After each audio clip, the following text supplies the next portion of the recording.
The Galaxy S24 delivers some of the strongest value of Samsung's latest flagships, offering the same Galaxy AI features as its pricier counterparts. But the real benefit to upgrade is to reap the performance and battery life improvements delivered by the Snapdragon 8 Gen 3 Silicon, assuming that you are able to buy a phone with that chip where you live. You won't spot too many differences between the Galaxy S24 and Galaxy S23. It nudges aside in the lineup of best Samsung phones. The screen and back panel on the S24 are both flat and are joined by metal side rails, but the phone has adopted a unibody-like design that blends all the separate panels together brilliantly. Samsung continues to make the S24 out of aluminum. Titanium is reserved for the Galaxy S24 Ultra, as is the more durable Gorilla Armor Glass for the Ultra's display. Still, Galaxy S24 counts on Gorilla Glass Victus 2 to be tough enough, and it offers IP68 water resistance, so don't worry about dropping the phone in the drink. The biggest design change to the Galaxy S24 involves the bezels. They are smaller than before, which allows the new phone to offer a slightly bigger screen than the S23 without noticeably changing the dimensions of the phone. Even with 6.2-inch display, the Galaxy S24 remains as compact as its predecessor.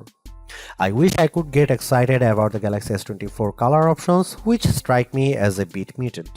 Names like Onyx Black, Marble Grey, Cobalt Violet, and Amber Yellow make the colors sound a lot more dramatic than they actually look.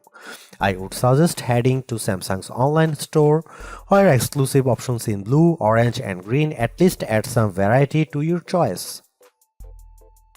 I have mentioned the Galaxy S24's larger display, which offers a resolution of 2340 by 1080 resolution and a 120Hz refresh rate. But besides the modest increase in size from the 6.1-inch panel on the S23, the biggest addition is a boost to the screen's brightness.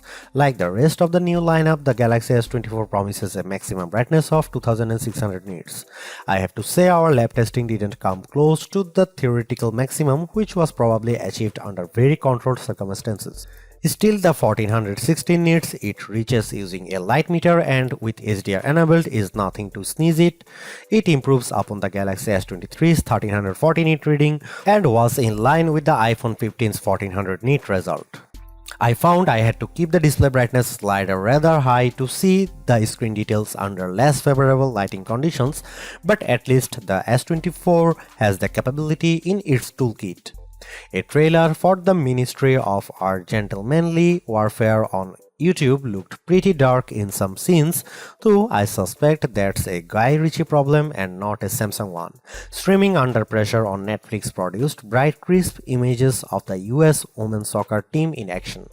The Galaxy S24 recreates more colors than the iPhone 15's display does using both the sRGB and DCI-P3 spectrums. Apple's screen is a bit more accurate though, with a delta E rating of 0.18 to the S24's 0.22 with the display in its default vivid mode. In terms of camera hardware, Samsung hasn't really touched a thing for this Galaxy S24 update.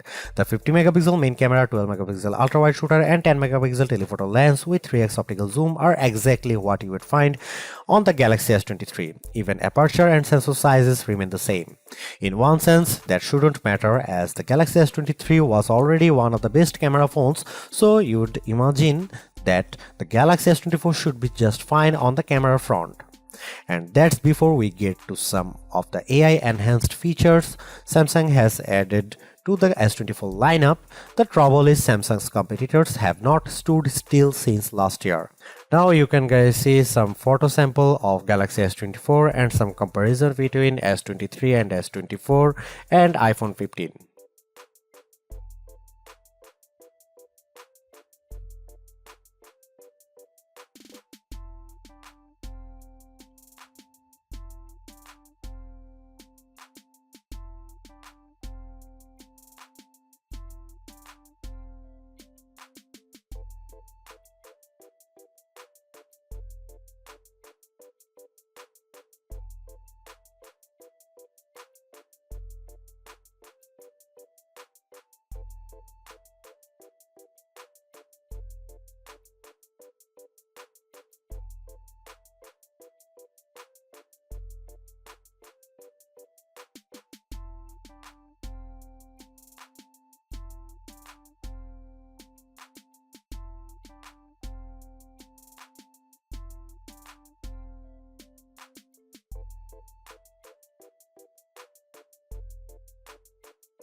If the Galaxy S24 phone had performed just a shade or two better against the iPhone 15, I would have declared this model as the entry-level flagship phone to get.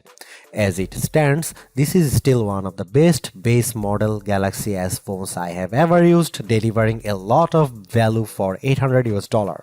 While the AI features are welcome additions, they are only part of what makes the Galaxy S24 so impressive.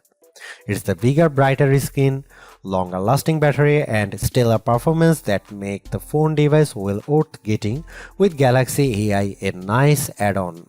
Because the cameras haven't changed that much, I don't think anyone with last year's Galaxy flagship needs to concern themselves with upgrading. And perhaps even Galaxy S22 users can get one more year out of their device. Anyone with an older Galaxy flagship should run not walk to their nearest retailer to grab this new model. Perhaps the most impressive thing about the Galaxy S24 is the serious lack of FOMO you'll have if you opt for this phone over one of the more expensive models. Yes, the Galaxy S24 Ultra has the more impressive camera setup, but with the same Galaxy AI features and battery and performance improvements of its own, the Galaxy S24 is a worthwhile flagship in its own right. Thanks for watching, see you in the next one.